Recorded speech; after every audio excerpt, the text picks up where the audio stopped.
해변에 정체불명의 은빛 물체가 가득한데요. 자세히 보니 정체는 죽은 정어리떼였습니다. 일본 도쿄에서 남쪽으로 약 180km 떨어진 미야케 섬에서 발견됐다고 하는데요. 죽은 정어리떼는 섬 해안가 600m를 뒤덮을 정도로 그 수가 많았다고 합니다. 왜 이런 일이 생긴 걸까요? 해변 관계자는 정확한 원인은 알 수 없지만 최근 섬 근처에 나타난 고래를 원인으로 지목하고 있다는데요. 정어리떼가 고래를 피해 해안가로 몰려들다 떼죽음을 당한 것으로 보인다고 합니다. 이번처럼 많은 정어리가 떼죽음한 사례는 지금껏 없어서 현지에서도 의아해야 하고 있다고 하네요. 창원시 마산 앞바다의 한 해안가가 배를 드러낸 새하얀 정어리떼로 뒤덮였습니다. 어부들이 죽은 물고기를 계속해서 건져내보지만 작업은 끝이 나질 않습니다. 처음엔 청어로 알려졌지만 조사 결과 몸통 옆 점선이 특징인 정어리로 확인됐는데 지난 30일부터 밀려들기 시작해 수거된 사체만 200톤이 넘습니다. 당초 정어리잡이 어선이 너무 많이 잡힌 정어리를 바다에 버려 생긴 일시적인 현상으로 추정도 됐지만 최근 폐사하는 정어리떼의 규모가 다시 급격하게 늘었습니다. 정어리 집단 폐사 원인은 아직 명확하게 밝혀지지 않은 상황인데요. 창원시는 국립수산과학원과 창원해경에 원인 조사를 의뢰했습니다. 인위적인 폐기 이외에 다른 원인은 없는 걸까? 앞바다 바닷속을 들여다봤습니다. 은빛 물고기떼가 화면을 가득 채웁니다. 정어리가 떼를 지어 이동하는 건데 끝이 보이지 않을 만큼 쉴 새 없이 쏟아져 나옵니다. 정어리 떼를 쫓는 제빵어 무리가 이동하는 모습도 포착됐습니다.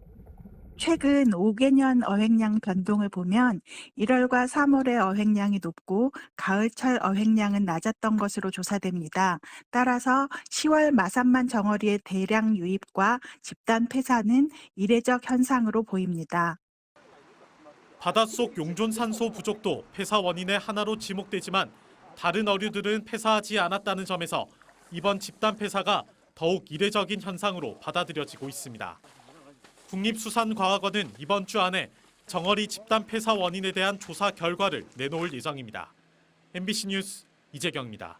최근 경남 마산 앞바다에서 정어리들이 집단으로 폐사하는 현상이 보름 넘게 이어졌죠. 국립수산과학원이 조사를 했는데 산소 부족으로 인한 질식사라는 결과를 밝혔습니다. 하지만 왜 유독 정어리만 죽었는지 명확한 설명이 없어서 여전히 의문이 제기되고 있습니다. 이재경 기자가 취재했습니다. 경남 마산 앞바다의 한 해안가가 죽은 채 떠오른 정어리 떼들로 가득 찼습니다. 지난달 30일부터 건져 올린 정어리가 200톤이 넘습니다. 조사에 나선 국립수산과학원은 집단 폐사가 발생한 해역에서 용존 산소 농도가 리터당 3mg 이하인 빈산소 수계, 즉 산소 부족 물덩어리가 부분적으로 관측됐다고 밝혔습니다. 산소 부족으로 폐사할 때 나타나는 증상인 입을 벌린 정어리가 많았고 병원체나 중금속과 같은 유해 물질이 검출되지 않은 점도 근거로 제시했습니다.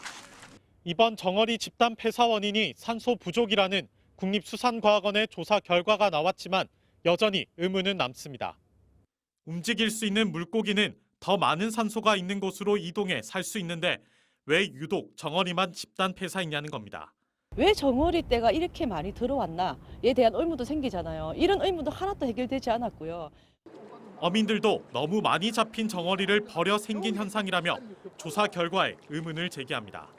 너무나 많은 고기가 이래 군량 이러고 다 보면 어쩔 수 없이 고기 그물을 풀 수밖에 없습니다. 배가 깔아주니까. 그러나 과학원 측은 명확한 설명은 내놓지 못했습니다. 정어리떼에 섞여서 일부 어류가 조금 있기는 했지만 비율이 굉장히 작았던 게 있고 회유를 하는 종이기 때문에 산소 요구량이 매우 높은 종입니다. 국립수산과학원은 이러한 의문에 대해 어장 환경 모니터링을 강화하고 정어리 떼를 더 관찰하겠다고 밝혔습니다. MBC 뉴스 이재경입니다.